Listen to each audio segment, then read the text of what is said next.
Hello everyone, I am Priya Nayak and you are most welcome on our YouTube channel Education Pill. So recently we can see a shift in students' choices. पहले एक mentality रहती थी कि हमको science background में जाना है, maths ही लेना है एंड उसके बाद इन्हीं चीज़ों में हमें आगे अपना करियर बनाना है।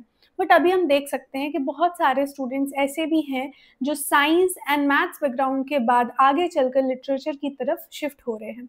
अब स्टूडेंट्स को बहुत बड़ी कन्फ्यूजन रहती है कि क्या हम अपना मास्टर्स एमए इंग्लिश कर सकते हैं अगर हम साइंस या कॉमर्स या किसी और बैकग्राउंड से हैं तो इस कन्फ्यूजन को हम एक एक करके सॉल्व करेंगे, एक एक करके हम वो सारी चीज़ें देखेंगे जो आपको ज़रूरी हैं ये जानने के लिए कि क्या आप एमए इंग्लिश के लिए एलिजिबल हैं।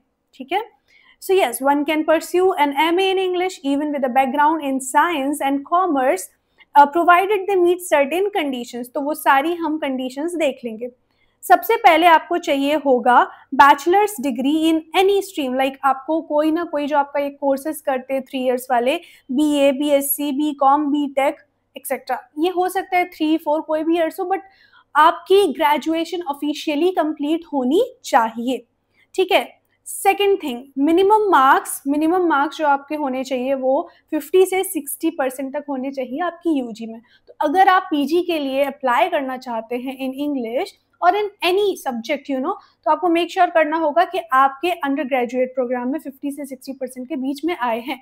Why I am saying 50 to 60%? Because अलग अलग यूनिवर्सिटीज का अलग अलग क्राइटेरिया रहता है। Some universities ask if the student have studied English literature or language for at least 2 semesters। कई बार आप बीए जब करते किसी नॉर्मल सब्जेक्ट से, आप ऑनर्स नहीं कर रहे हैं, तो आपका लिटरेचर उसमें रहता है। तो कुछ ऐसी भी यूनिवर्सिटीज़ हैं जो डिमांड करती हैं कि एटलीस्ट 2 सेमेस्टर में आपने इंग्लिश लैंग्वेज, लिटरेचर या ये ऐसी ही कोई भी इंग्लिश से रिलेटेड कोर्स पढ़ा हुआ होना चाहिए। तो ये 3-4 चीज़ें हैं जो कि आपकी एलिजिबिलिटी में आती हैं। अब हम देख लेते हैं वो की सेंट्रल यूनिवर्सिटीज जो सब्जेक्ट स्विच करना अलाउ करती हैं इन इंडिया। सबसे पहले है JNU, एंट्रेंस बेस्ड यहाँ पर आपका सिलेक्शन होता है जो कि आपका CUET PG है। No mandatory requirement for a BA in English, जरूरी नहीं है कि आपकी BA इंग्लिश से ही हुई हो, अगर किसी और सब्जेक्ट से भी हुई है still you are eligible for your masters in English from JNU। ठीक है, focus is on aptitude and literary knowledge. हाँ, ये बात सही है कि JNU अगर आप जाना चाहते हैं तो आपको बहुत ही अच्छी प्रिपरेशन करनी होगी, क्योंकि इंडिया में एमए इंग्लिश के लिए जो one of the highest cut off जाते हैं वो JNU की जाती है। English proficiency or course is not mandatory, but having studied English in 10th and 12th is recommended to have a good foundational understanding of reading and writing skills। Now as you know कि अगर आप JNU या India के किसी भी prestigious institution में जा रहे हैं तो वहाँ पर बहुत ज़रूरी है कि जब आपको कुछ पढ़ाया जा रहा हो तो वो समझ में आए। इसके लिए आपकी जो भी बेसिक स्किल्स होती हैं इंग्लिश से रिलेटेड, रीडिंग, राइटिंग, लिसनिंग, ये सारी चीज़ें अगर आपको आती हैं तो बहुत ही अच्छी बात है। साइंस और commerce backgrounds are welcome if they clear the entrance. Science, commerce और भी कोई बैकग्राउंड है और अगर आप एंट्रेंस एग्जाम क्लियर कर लेते हैं तो you can easily go into JNU for your masters in English. अब बात करेंगे हम दिल्ली यूनिवर्सिटी की। Other streams must take CUET PG, और जैसे कि बाकी स्टूडेंट्स भी CUET PG देते हैं, आपको DU के लिए भी वही देना होगा and are expected to score higher than the ones who have BA in English.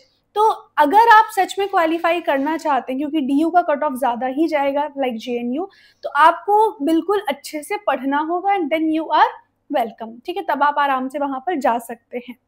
इफ्लू भी CUET PG बेस्ड सिलेक्शन ही करता है, accepts non-English background students needs a bachelor's degree in any discipline with a minimum percentage of marks, 55% for general category and OBC and 50% for SC and ST। So I hope it's clear।